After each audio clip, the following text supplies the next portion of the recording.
Hi guys, welcome once again. Today I'm going to be cooking this pasta called pesto burrata. As you can see, the ingredients are ready. So I have my burrata ready. I have my almond, I have my cherry tomatoes, I have my basil already clean, I have my parmesan, I have my onion. So these are the ingredients I'm going to be using for this dish.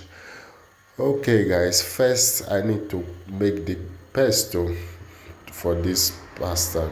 So guys, follow me and let me show you how I make my pesto for this dish. Okay guys, let's go there. Let me show you.